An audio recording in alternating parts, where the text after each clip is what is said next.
எல்லாருக்கும் வணக்கம். This is Sai Sanjay. இப்போ நான் தாரமங்கலம் கைலாசநாதர் கோயிலேருந்து பேசிட்டு இருக்கிறேன். திருமலகிரி அருள்மிகு ஸ்ரீ பெரிய மாரியம்மன் கோயிலில் பார்த்திங்கன்னா இப்போது ஒரு புது விஷயம் எனக்கு இன்ஃபர்மேஷன் தெரிஞ்சிருக்கு. என்னென்னு பார்த்தீங்கன்னா, இப்போ மெயினாக இருக்கக்கூடிய பிரச்சனை யாருன்னு பார்த்தீங்கன்னா முத்துராஜ் தான். முத்துராஜ் அவர் அடை பிடிச்சிட்டு இருக்கிறாரு. நான் அந்த கோயில் விட்டு போக மாட்டேன், நான் தான் அந்த கோயிலோட தர்மகர்த்தா அரங்காவலன்னு சொல்லி வளரிட்டுருக்கிறாரு. அவரெல்லாம் கழுத்தை பூச்சி வெளியே தரணும். ஞாபகம் பார்த்தீங்கன்னா ஏற்கனவே ஒரு கேஸில் அக்யூஸ் பிசிஆர் கேஸில்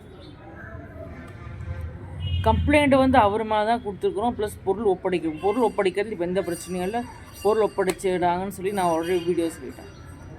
இப்போ என்னென்னா முத்துராஜ் மேலே ஆக்ஷன் எடுக்க சொல்லி நான் ஆல்ரெடி பல கம்ப்ளைண்ட்ஸ் கொடுத்துக்கிறேன்.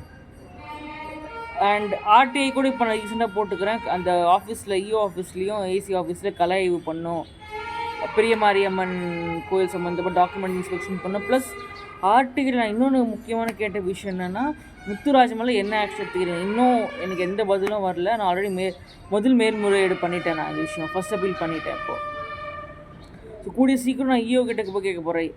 முதல்ல என்னென்ன எனக்கு 2 கேள்விக்கு இன்னும் பதில் வரல. முதல் கேள்வி, ஆர்டிஐக்கு ஏன் இன்னும் ரெஸ்பாண்ட் பண்ணாமல் இருக்கிறீங்க, ஏன் எனக்கு இன்னும் கலை ஆய்வுக்கு பர்மிஷன் வரல. 2வது, முத்துராஜ் மேலே ஏன் ஆக்ஷன் எடுக்காமல் இருக்கிறீங்க. இப்படியே போயிட்டு இருந்ததுன்னா நல்லா இல்லை. கொஞ்சம் கூட இந்த இஷ்யூவை நான் ரேஸ் பண்ணலான்னு முடிவு பண்ணிட்டேன். 10ஆம் தேதி அக்டோபர் வரைக்கும் முத்துராஜா அந்த கோயில் விட்டு விளங்கி போயிட்டால் நல்லது. அவர்கிட்ட தான் சாவி இருக்குது. சாவி பார்த்தீங்கன்னா ஒன்று பூசாரி கிட்டே இருக்கணும், இல்லைன்னா அறநிலைத்துறை அதிகாரிக்கிட்ட இருக்கணும். இந்த ஆளுக்கு அந்த கோயிலுக்கு எந்த சம்மந்தமும் கிடையாது, எந்த உரிமையும் கிடையாது. சாயை வச்சு சுற்றிட்டு இருக்கிறாரு. 10ஆம் தேதிக்குள்ளே ஆக்ஷன் எடுக்காவிட்டால் நான் இந்த இஷ்யூன்னு ரேஸ் பண்ணுவேன். கோர்ட்டுக்கு போனாலும் நான் போவேன். அப்புறம் ப்ரெஸ் மீட் வைக்கலாம். நான் ஒரு முடிவுங்க வந்துட்டேன். ஸோ இப்போ விஷயம் முத்துராஜுக்கு இருக்குது. முத்துராஜுக்கு இந்த பிரச்சனை சுலபமாக போனால் முத்துராஜ் சாவியை பூசாரிக்கிட்டேயும் அறநிலைத்துறைக்கிட்டேயும் ஹேண்ட் ஓவர் பண்ணிட்டு இந்த கோயில் விட்டு வரலைங்கிறது அவருக்கும் நல்லது. ஸோ பொறுத்திருந்து பார்ப்போம் என்ன நடக்குதுன்னு. ஸோ எல்லாம் நல்லபடியாக முடிக்கும்னு நினைக்கிறேன். முத்துராஜ் அவருக்கு கொஞ்சம் சென்ஸ் இருக்கும்னு நினைக்கிறேன். அவராக விளங்கிட்டால் நல்லது.